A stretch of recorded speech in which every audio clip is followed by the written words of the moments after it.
This is Allyson West, the director of the California Reentry Program here at San Quentin. The following episode of Ear Hustle contains language and content that may not be appropriate for all listeners. Discretion is advised, especially for you singles out there.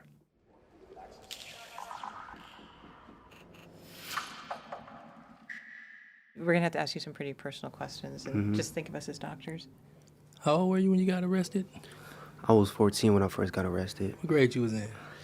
I believe I was still a sophomore at that time. Sophomore? Yes, sir. Okay. So, how many sexual encounters had you had at 14? So, when I was 14, there was none. It was when I was younger, when I was 12, 13. It's about I don't remember, because every time I had a girl at the house, we get drunk, but I remember we did some things. So, that sounds like zero. You're now tuned in to San Quentin's Ear Hustle from PRX's Radiotopia. I'm Earlonne Woods. I've been incarcerated for 21 years, and I'm currently housed here at San Quentin State Prison in California. I'm Nigel Poor, a visual artist, now podcaster. I've been working with the guys here at San Quentin for about 7 years. And together, we're going to take you inside. On this episode, dating and romance from prison. Sweet. Part 2, the X-rated part.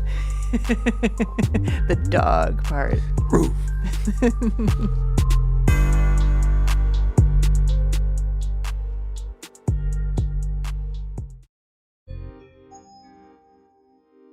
Earlonne, when most people think about prison, they probably don't think about guys in here dating and finding romance. No, they probably think it's part of the punishment that we can't have those things. And for the most part, we can't. Well, maybe if you're gay, but that's a whole complicated subject that we talked about in earlier episodes. But if you're straight, you're not going to meet a lot of eligible women here. But you can meet women, and guys do. You can get letters, you can make phone calls, and there's always the visiting room. The visiting room. So much happens in that visiting room. Yes, it does. A lot happens in that visiting room. Like what, E? Oh, just like twiddling of thumbs. Oh, really? That's what you call it, twiddling thumbs? Is there a lot of flirting and meeting and commingling? So you are able to meet other women if you're in the visiting room. Yeah.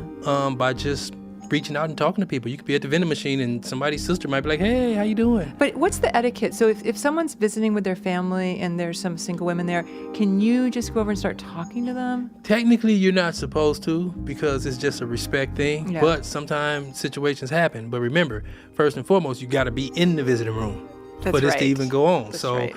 Either you can get to the visiting room by hooking up with one of your friends, girls, sisters, or friends, It can just be a hookup like that. Basically networking like you do on the outside. Networking.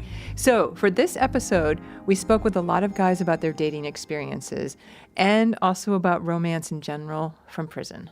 And some of them lies. Yes. But some of them are good role models. Let's start with Charlie. And he may or may not be exemplary because the truth is he just hasn't had a lot of experience with women. As we heard at the top of the podcast, Charlie was 14 when he came to prison. I know. He's only 20 now. When the tape started rolling, I was curious. What does he say when guys around him start talking about women? Because that's a subject of a lot of conversation. Oh, I bet it is.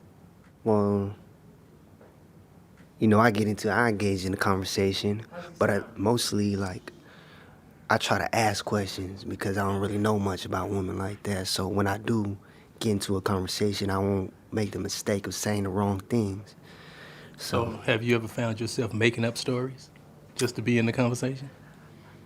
Not really. I'll tell them I wish, you know what I'm saying? But it never happened. But I ain't never said I did something I didn't do. So you ain't never lied on your dick? No. All right, just checking. What did you say? I think I heard what you said. Oh, I've never heard that expression before. Okay. All right. So, what do you think romance is? Well, I thought I knew what romance was at one point, but I don't know. I'm kind of confused. Is love and romance the same thing, or is it two different things? As I remember, I was talking to somebody, they was like, do you love me or is it just lust? Like, is it just something for the meantime? But I cared for her a lot, so I'm pretty sure it wasn't just no lust. Wait, so it sounds like, do you have dating experiences in prison? I actually have. Well, that was a surprise. That wasn't a surprise to Really? me. Nah, that's what we do. We're going to hear more from Charlie in a bit. But first, we're going to hear from a guy with decades more experience with the ladies. Well, you know what? She was a little chocolate morsel, man. I thought she was my little chocolate chip. She was cute, and my gab is good, you know what I'm saying? I'm smooth with the girls. So I end up getting That information is on where Sincere she was Carter. located. And He told us I a end up story getting her that information, only a her guy inside can CDC tell. number. Sincere's been locked up since 2013 for 2 attempted murders. Here's what happened. He came home from work one day and he found his wife in bed with another man. He shot them both. Luckily, they survived. Sincere was eventually arrested and sent to county jail while awaiting trial. And that's where he saw a story about a woman that really caught his attention. She was really young and she was cool, and I seen her picture in the newspaper that she killed her boyfriend after a rage at a club. So I ended up getting her information, and I ended up writing her. And I said, look, I'm sorry that you had a bad experience, but I've also had that experience with my baby mother, and we kind of been writing back and forth.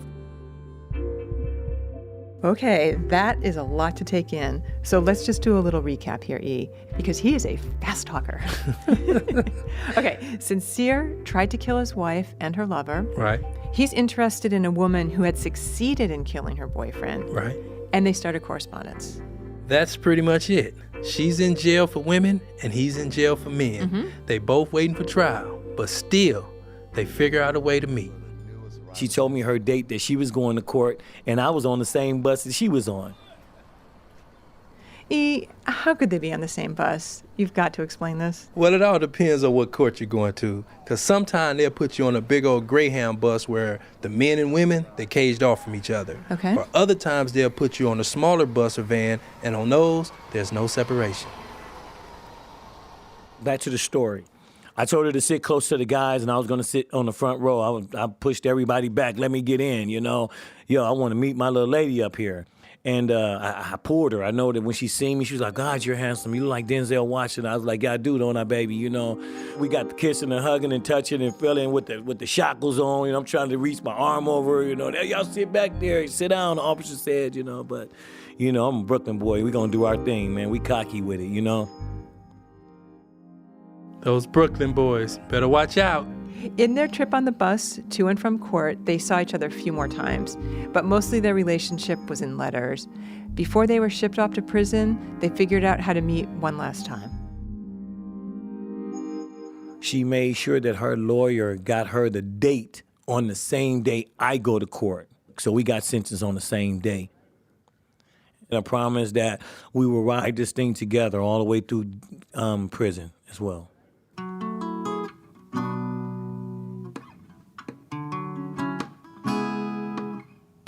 After we got sentenced, after I kissed her goodbye, I slobbed her down for my homeboy here, you know, so he can let him know it wasn't nonchalant, you know. But that was the last time I saw her, Brianna. But I loved her, you know what I'm saying? I'm just showing you, I'm a good dude. I just got a good heart like that, you know, and she appreciated that, you know. Brianna was sent to Central California Women's Facility in Chowchilla. And Sincere was shipped about 175 miles away to the California Men's Colony in San Luis Obispo. And for a year and a half, they kept writing to each other. But here's the $1 million flip right here.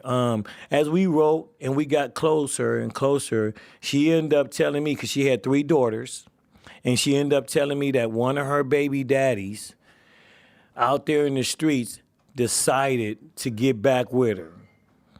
So she was like, look, baby, like we had a good run. It was beautiful, and she broke my heart. She did it in like a really nice way. Like, look, my kids was taken from me. He ended up with the children, and I have to do this to get my kids back. So are you willing to accept me, you know, me leaving? So I told her that I would do that. She said, but listen, I got a roommate that's willing, that really, she be reading our letters and she really loves you. Like your style, your swag is awesome. Her name is Brandy. And she digs you, you know what I'm saying? She wants you to do a correspondence for her because I'm finna transfer you from me to her. The transfer was successful. Brandy and Sincere are to this day in regular contact via the mail system. And I have a feeling there'll be a few more transfers in Sincere's future, especially when he gets out in a few years. Indeed.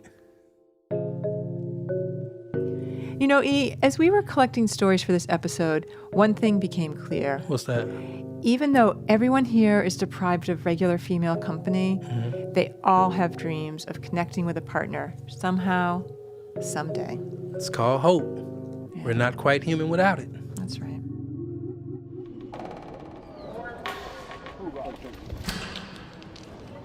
If I was looking for a lady, I describe myself, I'm 85 years old, a good person.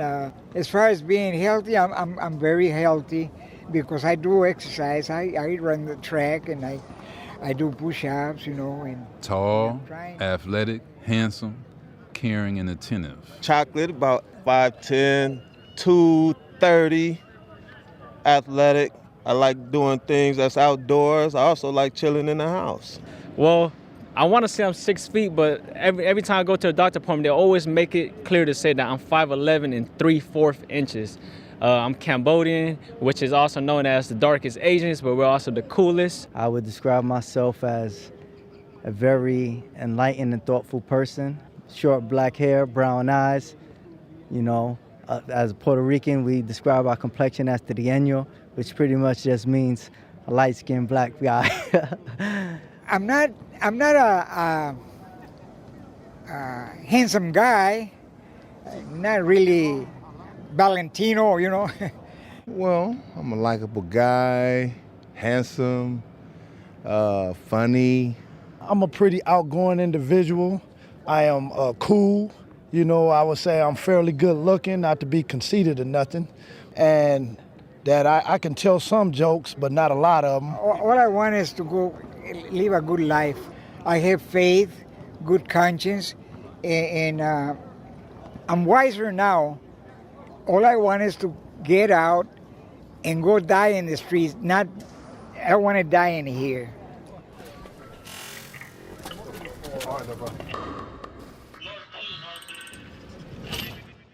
I've been dating these two women. So I've been dating one for about like a year, and I've been dating the other one somewhere around 6 months.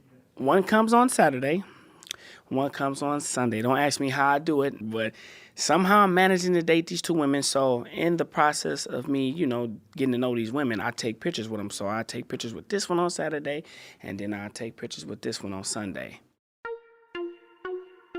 That's Kevin. He's talking about meeting the two women he's dating.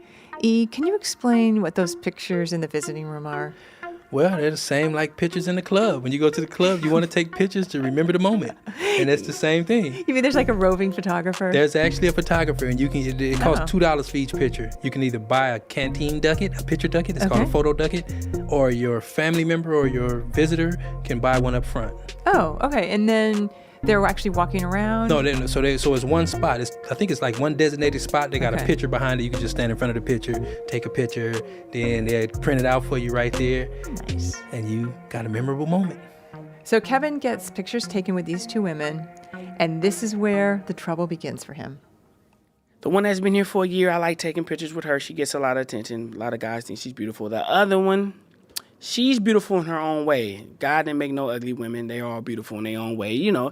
But, yeah, looks-wise, no. So, you know, we kicking it and vibing it. And I made 2 pretty cards for the holiday. I think it was Merry Christmas and Happy New Year. So I put a picture of me and this young lady here. And then I put another picture of me and another young lady in the other one. And, you know, I'm thinking everything is smooth. You know, okay, I'm getting ready for the Christmas holiday. I told the other one I need a package, and she's going to send me the package. I told the other one I need some more astrology books, you know, so I'm doing it. I'm the man. So I just had a bad feeling. I don't know what it was. I should have just fought my first mind, but I turned the mail in, and magically, they ended up at the same address. And about 3 days later, I get a Dear John letter. Fuck you, don't call me no more, I hope you die. Got the pictures of me, she had pictures of both females in there. She told me don't call my phone no more. She told me she hope I die, and I'm not that handsome, and all, it was just everything. You think you all that, and I guess I'm gonna sign up for a pen pal service or something, because now I'm lonely. I don't know what I'm gonna do, so I gotta find some more women.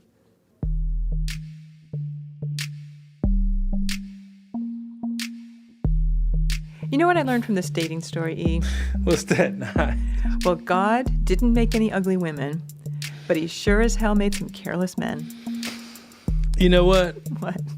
I'm gonna process that one for a minute. Okay, I'm gonna leave that alone for now. But pen pal services, that's something a lot of people might not have heard of. Well, everybody here know about them. Right. These services connect prisoners with people on the outside, and it's not always for romance, but it is a good option for someone that's looking for love. Nice. They get correspondence going, they start talking on the phone, and pretty soon, you might have a date in the visiting room on the dance floor. And sometimes it works out. Hopefully. But it really does seem like guys meet a lot of women through friends. Yeah, like our young friend Charlie here. She was real solid. He surprised you, Nige. I know. Earlier in the episode when he said he'd been dating, I was shocked. So how'd you meet these other women? Well, the other women, I met them through a friend of a friend. Okay. Right? Okay. So we shot each other's info, and we started talking, and it was just real. Like, we get into some good conversations, but the only thing was, like, I got too attached. I say I get, like, because I haven't been into that kind of relationship with anybody for so long, that I felt like I was still a beginner. I didn't, like, it was all brand new to me all over again. Because, like, me just talking to her, we'd have all the mental things, but she wanted not just the mental, but the physical, and I understood that, so. That is one of the hardest parts about dating from prison. Unless you're married and you're eligible for family visits, you're not having sex. And any romantic relationship without that is hard to maintain. Yep, and that proved to be fatal in Charlie's case, as he learned one day on the phone. She was like, I got something to tell you. She said, it's nothing bad, but she's like, I think it's bad because I know how you feel. And I was like, just give it to me. And she told me, she's like, well, I'm talking to somebody. I just wanted to tell you because I think it's not fair if you keep talking to me and I didn't tell you. I'm not gonna lie, I was heartbroken. Like, it hurted, but I had to let it go because at the same time, I gotta focus on me and getting out. I keep, like, that's a whole nother story, but. Hold on. How did you feel, really, though? Like, what was you feeling? So, I'm not gonna lie, I couldn't sleep that whole night. Like, I was just looking at the wall. I was staring at that wall, just thinking, like, damn. I know if I was there, like, she always talk about us having the mental things, but she always needing the physical things. So if I was there and I can give her the physical things, it'd be a whole nother story.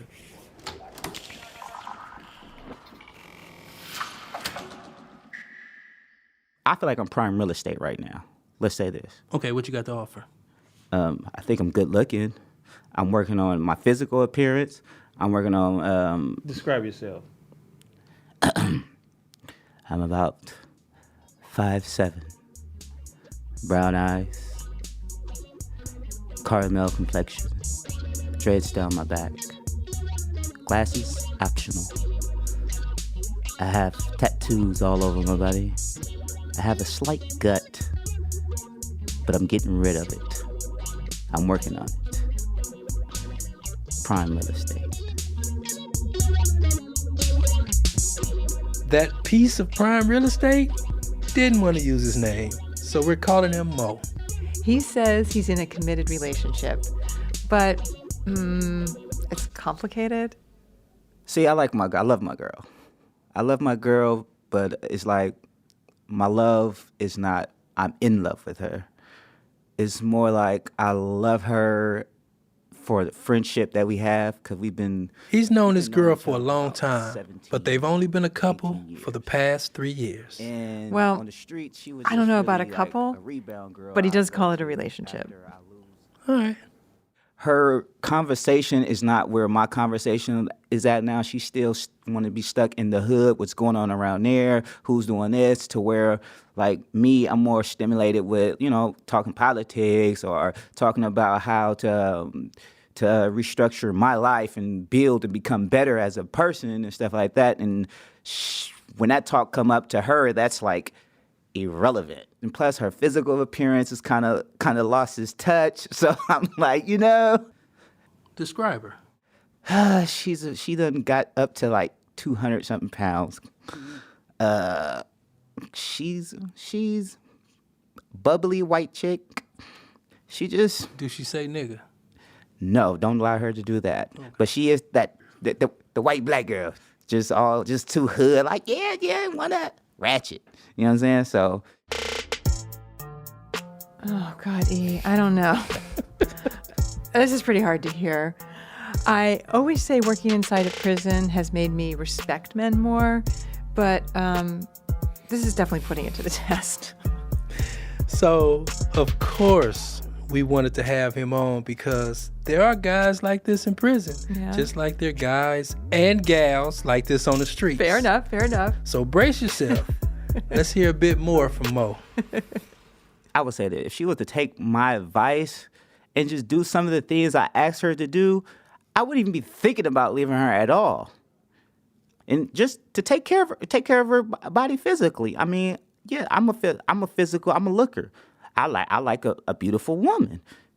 I mean, she got a beautiful heart. She's losing it, and actually, I'm looking out for her health too at the same time. Swear to God. Don't do it. Swear to God. Don't do it. Swear to God. Do you think that she's making an investment? It's an investment for the both of y'all future together. I don't think I'm giving her that reason to think like that. You said when we first started this conversation that y'all got together. You was like, oh, you could be my girl. In prison? Not from the street.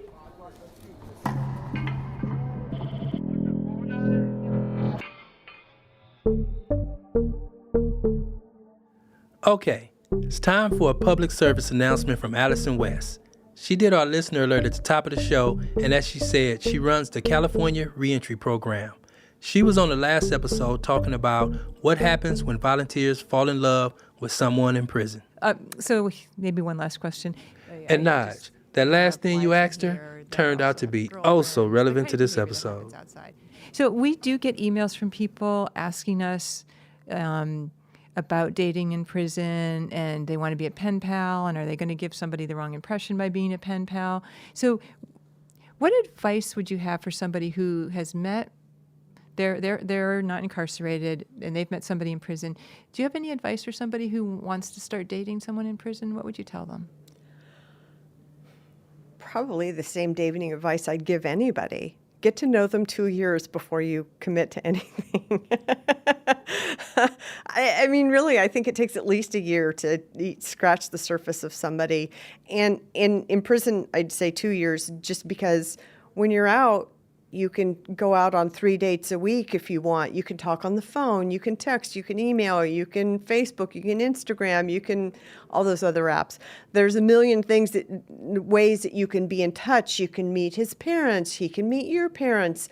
And in prison, all of those things are impossible or extremely difficult. And so if you're going to date somebody in prison, you need to not be in a hurry. You need to be super, super patient to get to know that person. And then the art of letter writing, that's one thing that's beautiful about prison, is that the art of letter writing is still very much alive. You can draw pictures, you can send photos, you can write poetry, you can write stories, you can write about your day. It's just such a beautiful way of getting to know somebody.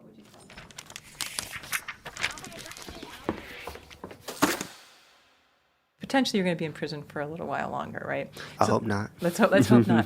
But let's say you can plan a date in prison in the visiting room. Mm-hmm. Tell me about a date you would plan in the visiting room. That's kind of hard to think about that, but I got a perfect scenario. Like, so my romantic would be like, if she comes to visit me, like, yeah, we have our day, but I'd make a phone call to the streets, right? Like, I got a lot of people that still supports me, and I'll ask them for a few favors. I'll ask them to buy this and buy that. Say, for instance, buy a box of chocolates, a teddy bear, or whatever, and I'll send a card out, right? And I wrote it myself, or I bought it or something, right? And I'll send it to my boy. And like, and if I talk to her, I'll keep trying to slip up and ask her for her, like, address.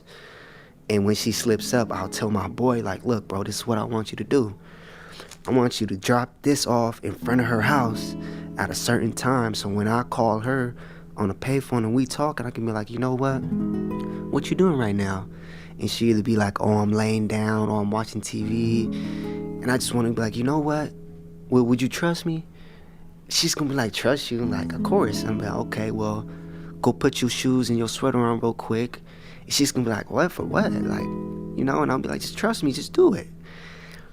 And when she does, she's like, now what? Like, just open the front door. And when she does and she sees that, like, I just want to hear how she reacts. And that would be like the romantic kind of thing for me, just being in prison. Even though I can't be there, I could at least do something to act like I was there.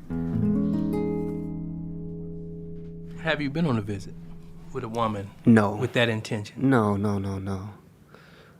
Not ever since I've been down. The only people that have been visiting me is my mom, my aunt, So like close relatives. Chances are you go out there with a woman, you're going to melt, huh? We could say that. Like, yeah. I'm not gonna lie about it. Like, I don't want you to lie. I want you to be honest. I want to hear. You just gonna might even faint, huh? To be real with you, I'm kind of one of them dudes that I'm a sucker for love. I'll go out of my ways just to make her happy. Give us a personal ad. Imagine that you're do you know what a personal ad is? Like, you write a profile on a dating site. So just imagine. Give us your give us the profile. To be honest, I'm 5'7". I wouldn't consider myself tall, but some people do. Not pretty big. I got high metabolism. I can't get big for nothing. I can get cut though. I could show you. And you know, I love going out. Love adventures. I love reading books, especially one with the love of romance, and that, like, in the beginning they don't like each other, they with somebody else, but then they find a way just to get with each other because love is stronger than, like, it conquers everything in the world. And I just love those love stories. I could just read 600-700 pages in like 2-3 days and just get stuck in it. I love a lot of fantasy things. So, and on top of that, I like to try some too. Just throwing that out there, you know. What do you mean? Like, you know, like when you read stuff in the books, some fantasy things, like what they do, and I'd be like, damn, I want to try that too. Or when you watch a movie and you see some things, you'd be like, damn, that's dope, I want to try that too. Like, how does it feel, like, to be there in that situation to where I was only seeing it? Because I ain't gonna lie, when I watch love movies, like, I can feel it. Like, I feel the love. I feel where the dude's coming from, where the girl's coming from, but I'm just like, damn, how would it feel being there in person? So you mean when you see, like, sexual things or romantic things? No. It's just like romantic things, like what he would do for her or what she would do for him. It's just the little, like, the sweetest things that they do, the things that he'd say, you know, like the things that they plan out together and everything, the scenario, the scening, like the things that he'd do to surprise her reaction, or vice versa, his reaction to things she'd do for him. And like, I want to try all of that. So you caught up in the romantic thing? Yeah, I get caught up a lot. So it's safe to say that most of your romantic exposure is basically in your mind. But yeah, we could say that.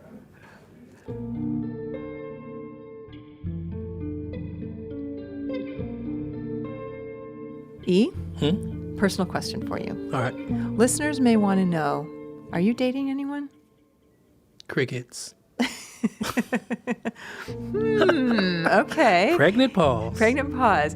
Interesting, because you've always told me that you have kind of mixed feelings about I know where you're dating going person. with this. I know where you're going with this. So, my philosophy has always been, I'm the one that fucked up, made a bad decision in my life to end up in prison. So why should I incarcerate some other soul, and stop them from living their life because of me? That, to me, that would be selfish. So that's always been my philosophy. But they got family visiting now. Yes, they do. Like we said at the top of the episode, it's kind of hard to maintain without sex. Yeah, but to have a family visit, you have to be married. So, interesting. I guess we'll see where this goes. Yep.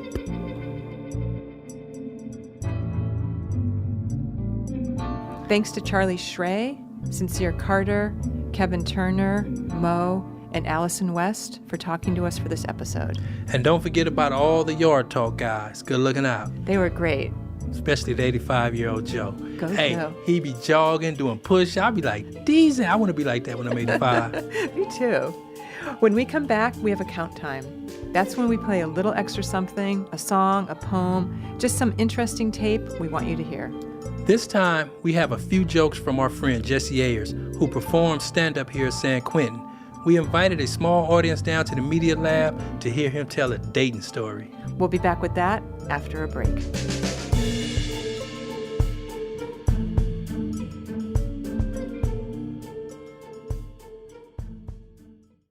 Hey! Count time!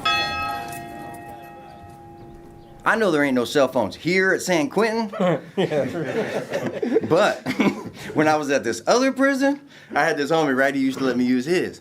So when he would, I'd be up all night looking at Tinder, Moco Space, and Plenty of Fish.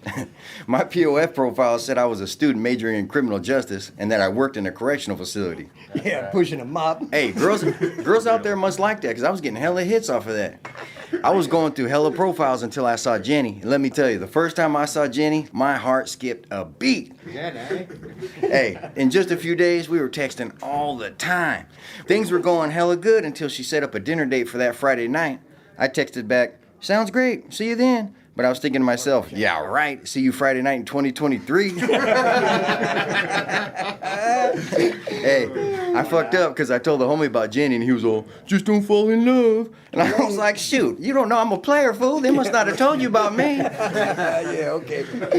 Hey, I ain't gonna lie. I was already trying to picture what me and Jenny's kids were gonna look like. Well, not like you. I don't know, we ain't seen Jenny. That's true, too. You never know. Hey, but you know how it is in here. Every fucking day's the same. Count time, lockdown. But none of that shit mattered to me when I saw that little phone light up. Already in love. I was stuck. Told you. But, hey, when that Friday night rolled around, the homie fucked up. He took the phone back. Man, I was up all night, tossing and turning, wondering if Jenny would ever talk to me again. No, she's talking to the homie now. He's already been replaced. Yeah. Hey, the next day the homie yelled at me, you fucked up, fool. How could you do that to Jenny? She was blowing up my phone all night. He handed me the phone, and the first thing I saw was a picture of Jenny in a red dress standing in front of the restaurant. After that, there was just a bunch of texts asking, where are you? H-Unit. Hey, my heart sank in my chest, and I felt sick to my stomach. So I was like, fuck it, I'm calling her, you know what I'm saying? So this is what I did. I called her, confessing everything, that I was in prison, why I'm here, and that no one else has ever made me feel the way she does. And there was this real long silence on her end. And then she goes, why did you lie to me? And I was like, look, I'm sorry, but I think we can make things work if you give me a chance. She thought about it, and she's like, I need some time to think, and hung up on me. Man, I waited a whole week to call her back, and when I did, my number was blocked. His number's blocked all the time.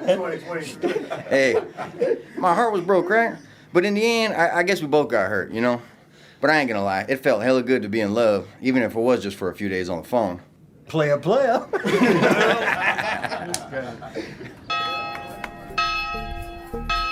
right, bro, I got you right here. All right. Thanks, Jessie Ayers, for coming down to the Media Lab and performing for us. And to the guys in Jesse's audience, his own entourage. It was a home crowd. Ear Hustle is produced by myself, Nigel Poor. And me, Earlonne Woods, with help from outside producer Pat Mesiti-Miller, who also comes in to work with our sound design team. This episode includes music from David Jossie, Antoine Williams, E. Phil Phillips, Eric Maserati E. Abercrombie, and Lee Jaspar.